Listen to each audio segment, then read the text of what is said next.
ពង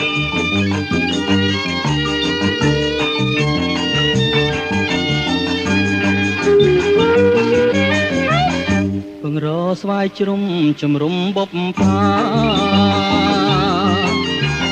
លិនខ្លែផ្កាស្លាបតោគៀវក្រពុំវាដងជាក្តានប្រដេវិជ្យមជំនួសរូបខ្ញុំជានាងចង្ងាយស្រុករលៀបអ៊ីជាងាចំបាយព្រៃមូលអាឡែងភូមិគោបំទាយ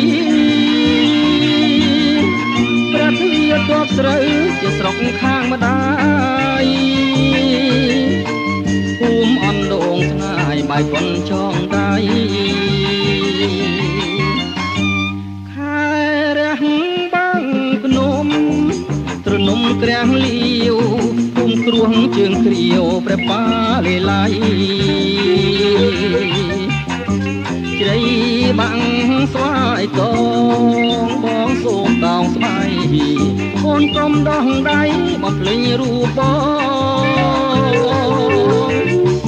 បុប្ផាពងរស្ដាប់ក៏ដើមឆ្នាំ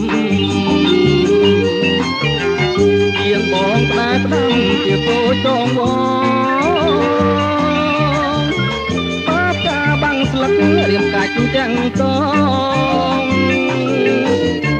សូមចិត្តញាតផងកុំសើចនឹងទី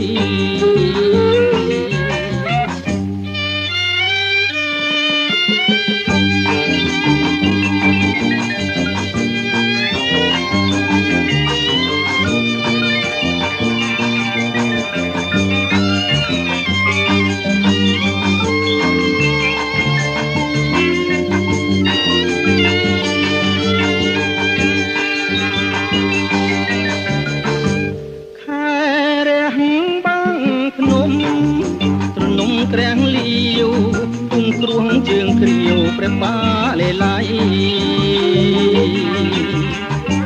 ជ្រៃបាំង